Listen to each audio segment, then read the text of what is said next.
Открытие турсезона позволило Краснодарскому краю выйти из крутого пике. Отложенный спрос и сезонность на пляжный отдых положительно повлияли на экономическое состояние туристической отрасли. В регионе вдвое увеличилось число бронирований отелей, работают санатории и лечебницы, открыты пляжи, летние шале и кафе. Тысячи россиян устремились на юг России. О том, как чувствует себя туристический бизнес в Краснодарском крае после снятия ограничительных мер и к чему стоит быть готовым отдыхающим на российском курорте, мы спросили у генерального директора компании «Viva Tour» Оксаны Павловой.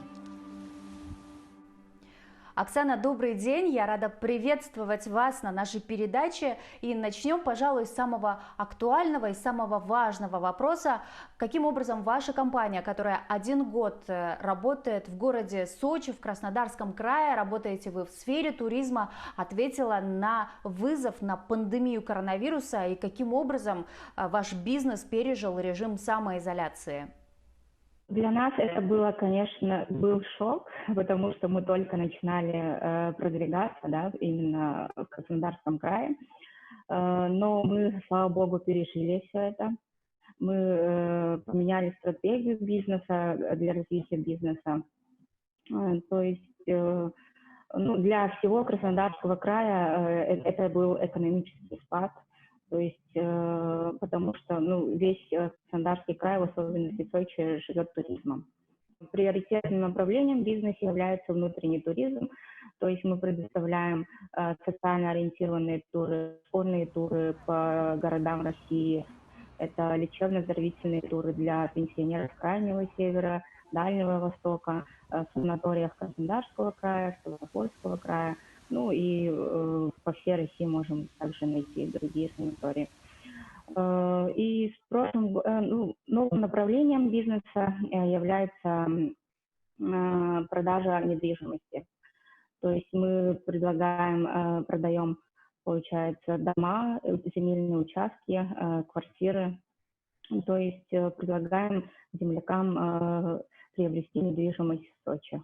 За все эти 3 месяца, конечно, мы думали, получается, открывали новые направления, да, наладили онлайн-работу.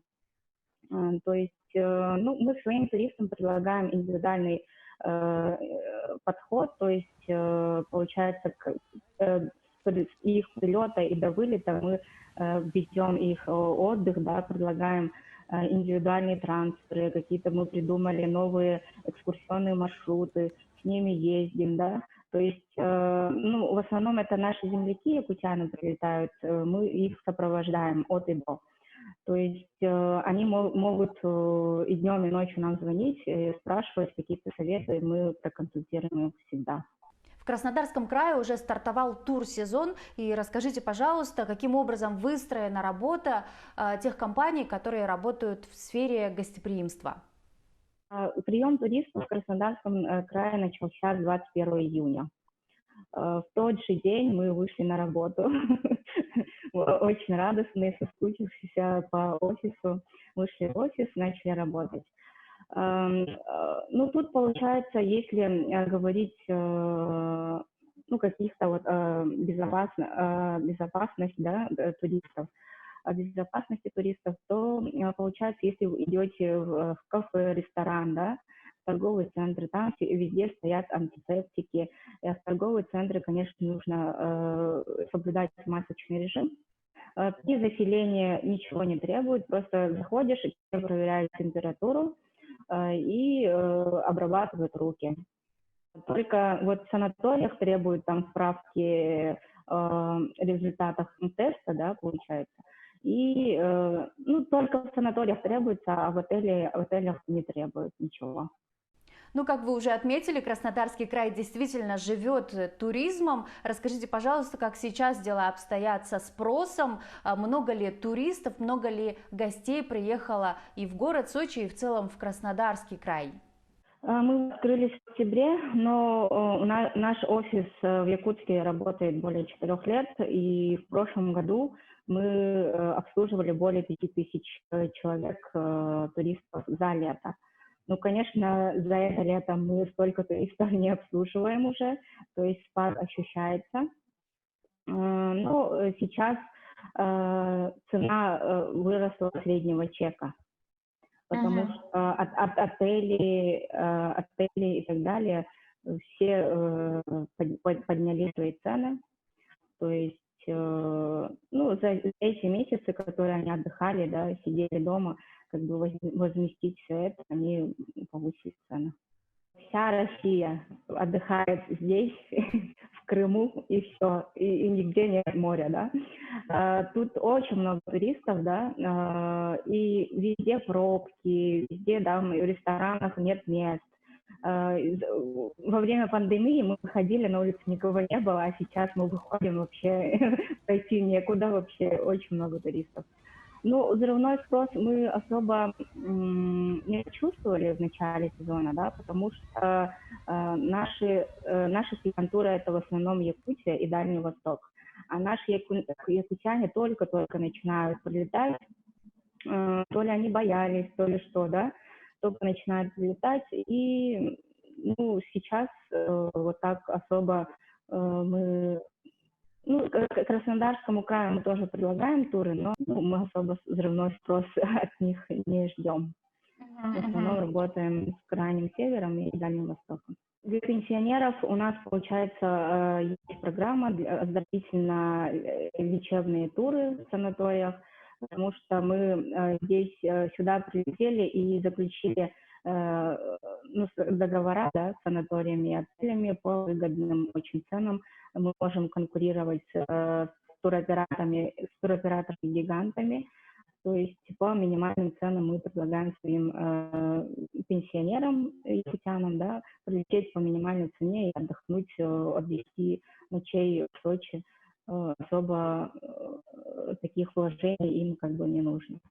Мы предлагаем им, получается, для пенсионеров, это имеется в виду субсидированные билеты, да, то есть это, получается, должны быть пенсионеры, если женщина от 55 лет, если мужчина от 60 лет. И должны иметь санаторно-курортную карту. То есть они идут в свою поликлинику и своего терапевта берут эту карту, то есть по своим показаниям по здоровью. И с этими документами они прилетают и лечатся в санаториях. Ну, как говорится, Оксана, спрос рождает предложение. Скажите, пожалуйста, как у вас конкуренция? Появились ли другие компании, которые также работают в сфере туризма в вашем городе, в Сочи и в целом в Краснодарском крае? Чувствуется ли конкуренция и есть ли она вообще? Я, ну, лично не слышала о таких компаниях, как бы не сталкивалась с этим. Особой конкуренции мы не чувствуем, потому что у нас своя клиентура, то есть, как я говорила, это с Якутии и из Дальнего Востока. То есть, ну и Краснодарский край, конечно, туристы тоже к нам обращаются, и те, кто знает, то, пожалуйста. А так особо такой конкуренции нет. Ну, Мгм. у всех работа есть, у всех туристов хватает. Оксана, чему вас, как предпринимателей, как бизнесменов, научила пандемия коронавируса? Пандемия, наверное, всех научила, да, терпению, быть всегда на чеку, что происходит в мире, развиваться, следить за развитием мировых трендов, чтобы как-то быстро все оперативно изменить бизнес-модель. И, ну, получается, конечно, развиваться в онлайн-продажах, обслуживании. И, ну, с экономической точки зрения, если говорить, иметь какую-то подушку безопасности, чтобы, да, вот это вот самое главное, я думаю.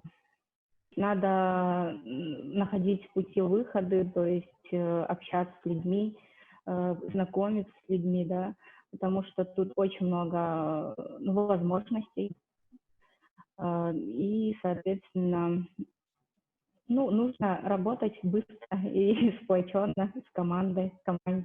Турсезон в самом разгаре. Сейчас у вас самая горячая пора, впереди август, а далее бархатный сезон. Скажите, пожалуйста, чего вы ожидаете от турсезона 2020 года? Туристический сезон 2020 года уже начинает показывать, что в индустрии гостеприимства и сервисов в Сочи работают только профессионалы, потому что мы за очень, они сказали, все, как бы карантин заканчивается, начинаем работать, и мы все быстренько решились, быстренько, буквально за несколько дней начали работать, да, восстановили работу, внедрили новые технологии, стандарты, при этом соблюдая жесткие требования Роспотребнадзора. Ну, ждем, конечно, чтобы турсезон 2020 года нам, получается, нам помог зарабатывать, да, и надеемся, что наш труд и вклад, конечно же, положительно оценят наши клиенты. Это наши дорогие туристы, и это самое главное. Я скажу, что вообще ничего не стоит бояться, потому что тут таких жестких ограничений нет, все свободно ходим, как будто бы тут и коронавируса и нет, потому что давно уже забыли. Никто не боится, свободно все ходим, как бы никаких справок им не нужно, если они заселяются в отеле. Всегда многие спрашивают, и нужны ли справки и так далее. Как говорится, нет, ничего не нужно, не надо ничего бояться, и просто нужно прилететь и отдохнуть. Оксана, спасибо вам большое за интервью и желаем вам отличной работы.